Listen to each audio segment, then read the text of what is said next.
Hello అందరికీ. So welcome back to my channel daily discovery 786. నేనైతే ఇక్కడ వీడియోలో 3 రెసిపీస్ చూపిస్తున్నానండి, simple recipes. First one chicken fry, second one Telangana bagara rice, and third one వచ్చేసేసరికి Muslim స్టైల్లో kaddu ka dalcha. So chicken fry కావాల్సిన ingredients అన్ని స్కిప్ చేయకుండా ఒకసారి చూసుకోండి.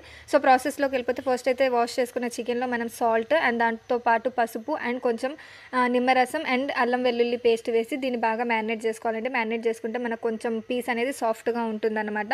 సో ఇది మ్యారినేట్ అయ్యేలోపు ఒక చిన్న మిక్సీ జార్ తీసుకొని 1 టేబుల్ స్పూన్ ఆఫ్ మిరియాలు, 1 టేబుల్ స్పూన్ ఆఫ్ ధనియాలు అండ్ కొన్ని లవంగాలు అండ్ కొన్ని చెక్క కూడా యాడ్ చేసుకొని అండ్ 2 to 3 4 ఇలాచీస్ యాడ్ చేసి 2 టేబుల్ స్పూన్ ఆఫ్ రెడ్ చిల్లీని కూడా యాడ్ చేసుకోవాలండి. మనం చిల్లీని కొంచెం మీకు అడ్జస్టబుల్గా వేసుకోండి. ఇవి బాగా గ్రైండ్ చేసుకోవాలి, కచ్చాపచ్చాగా గ్రైండ్ చేసుకోవాలి. అండ్ దాని తర్వాత దాంట్లోనే ఒక చిన్న మీడియం సైజ్ ఆఫ్ వెల్లుల్లి అండ్ దాంట్లోనే కొంచెం 2 to 3 టేబుల్ స్పూన్ ఆఫ్ జీరా కూడా యాడ్ చేసి దీన్ని గ్రైండ్ చేసి పక్కన పెట్టుకోవాలండి. దాని తర్వాత ఒక ప్యాన్ తీసుకొని దాంట్లో మనకు ఎంత కావాలంటే క్వాంటిటీకి తగ్గట్టుగా నేనైతే ఒక 2 cups ఆఫ్ ఆయిల్ అనేది యాడ్ చేసుకున్నాను. అండ్ దాంట్లోనే మనం సన్నగా తరిగి పెట్టుకున్న ఆనియన్స్ అనేవి యాడ్ చేసుకోవాలి. మనం ఆనియన్స్ యాడ్ చేస్తే మనకు కొంచెం గ్రేవీ కూడా వస్తుంది. సో ఈ ఆనియన్స్ ఫ్రై అయిన తర్వాత ఆల్రెడీ మనం మ్యారినేట్ చేసుకున్న చికెన్ ఏదైతే ఉందో అది దాంట్లో వేసి బాగా కలుపుకోవాలండి. అండ్ దాని తర్వాత ఒక 5 minutes or 10 minutes అలా లిడ్ పెట్టుకొని దాంట్లో ఉన్న వాటర్ అండ్ ఆయిల్ కొంచెం బయటకు అయ్యేదాకా దాన్ని ఈ స్టేజ్ వచ్చేదాకా బాయిల్ చేసుకున్న తర్వాత ఆల్రెడీ మనం ప్రిపేర్ చేసి పెట్టుకున్న మసాలా ఏదైతే ఉందో అది యాడ్ చేసి బాగా మిక్స్ చేసుకోవాలండి. దాని తర్వాత గ్రీన్ చిల్లీస్, కరివేపాకు అండ్ నెక్స్ట్ వచ్చేసేసరికి కసూరి మేతి అండ్ కొంచెం కొత్తిమీర కూడా యాడ్ చేసుకొని అండ్ దీన్ని కూడా బాగా ఆ ఇంగ్రీడియంట్స్ అన్ని వేసిన తర్వాత బాగా మిక్స్ చేసుకోవాలండి. చికెన్లో ఎన్ని వెరైటీస్ చేసినా కూడా మనం ఎలాగైనా చికెన్ని తింటాం. సో కొత్త కొత్త వెరైటీస్ ఇంకా కావాలనుకుంటే నా ఛానల్ అయితే సబ్స్క్రైబ్ చేయండి. ఈ సింపుల్ అండ్ ఈజీ రెసిపీస్ కూడా చూపిస్తాను నేను చికెన్లో, లైక్ బ్యాచిలర్స్కి, హాస్టల్స్లో ఎవరైతే ఉంటారో వాళ్ళు ఈజీగా ప్రిపేర్ చేసుకోవడానికి. సో దీన్ని అయితే బాగా ఫ్రై చేసుకున్న తర్వాత లాస్ట్లో 1 table spoon of ghee add చేసుకొని సర్వింగ్ బౌల్లోకి సర్వ్ చేసుకోవడమే.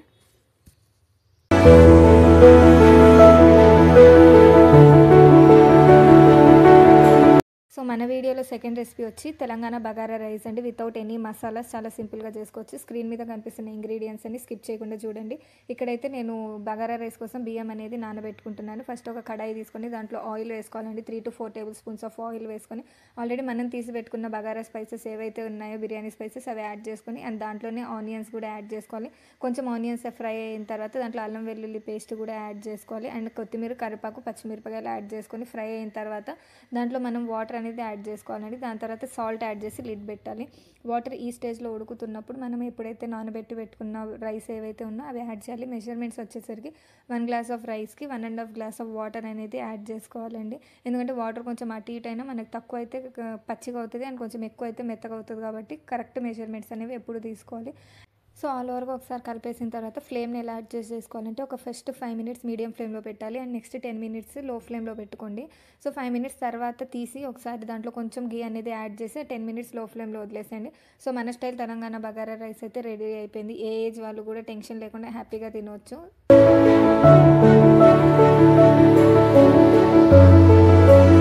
మన థర్డ్ రెసిపీ వచ్చేసరికి ముస్లిం స్టైల్ కద్దు కా దాల్చా అండి. ఇక్కడైతే కొంచెం అడ్జస్ట్ అవ్వండి, ఎందుకంటే ఈ ఒక్క క్లిప్పే, ఎందుకంటే ఇక్కడ వీడియో తీసేటప్పుడు అది జూమ్ మిన్లో ఉందండి, నేను అంత అబ్జర్వ్ చేయలేదు, ఎడిటింగ్ చేసేటప్పుడు చూశాను. సో ఫస్ట్ అయితే ఇక్కడ కనిపిస్తున్న ఇంగ్రీడియంట్స్ అన్ని 1 by 1 స్కిప్ చేయకుండా ఒకసారి జాగ్రత్తగా చూసుకోండి. ప్రొసీజర్లోకి వెళ్ళిపోతే మనం కట్ చేసి పెట్టుకున్న సొరకాయలు ఏవైతే ఉన్నాయో అవి ఒక చిన్న బౌల్లోకి తీసుకొని దాంట్లో కొంచెం వాటర్ అండ్ పసుపు యాడ్ చేసి దీన్ని అయితే ఉడికించుకోవాలండి. ఎందుకంటే ఎక్కువ ఉడికించుకోవాల్సిన అవసరం లేదు, మళ్ళీ ఎందుకంటే ఇవి తీసుకెళ్ళి మనం బాయిల్ అవుతున్న పప్పులో వేస్తాం కాబట్టి ఒక 50% ఉడికించుకోవాలి. అండ్ నెక్స్ట్ ఒక పెద్ద గిన్నె పెట్టుకొని దాంట్లో కొంచెం ఆయిల్, ఒక 3-4 టేబుల్ స్పూన్స్ ఆఫ్ ఆయిల్ వేసుకొని జీలకర్ర అనేది వేసుకొని జీలకర్ర ఫ్రై అయిపోయిన తర్వాత వెల్లుల్లి పేస్ట్, ఉల్లిపాయలు అండ్ కొన్ని రెడ్ చిల్లీస్ అండ్ టొమాటోస్ కూడా యాడ్ చేసుకోవాలి. దాని తర్వాత మనం కట్ చేసి పెట్టుకున్న వంకాయలు ఏవైతే ఉన్నాయో అవి యాడ్ చేసి ఉప్పు, పసుపు అండ్ పచ్చిమిరపకాయలు, 2 టేబుల్ స్పూన్ ఆఫ్ కారం అండ్ 1 టేబుల్ స్పూన్ ఆఫ్ ధనియాల పొడి యాడ్ చేసుకొని వీటిని అయితే బాగా మిక్స్ చేసుకోవాలండి.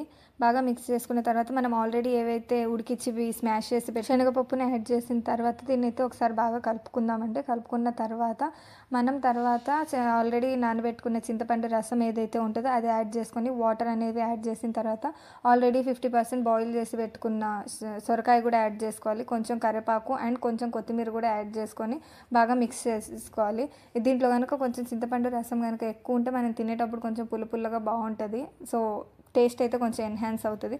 సో ఇలా బాగా ఉడికించుకోవాలండి. ఎలా అంటే ఒక 2 to 3 టైమ్స్ అయినా పొంగు రావాలి. అండ్ దించే ముందు ఒకసారి మనం చెక్ చేసుకుంటే బెటర్, మనం వేసిన వెజిటేబుల్స్ ఏవైతే ఉన్నాయో అవి కరెక్ట్ కన్సిస్టెన్సీలో బాయిల్ అయ్యా లేదా అనేది. సో అంతే అండి, ఈజీగా ముస్లిం స్టైల్లో కద్దు కా దాల్చా అయితే రెడీ అయిపోయినట్టే.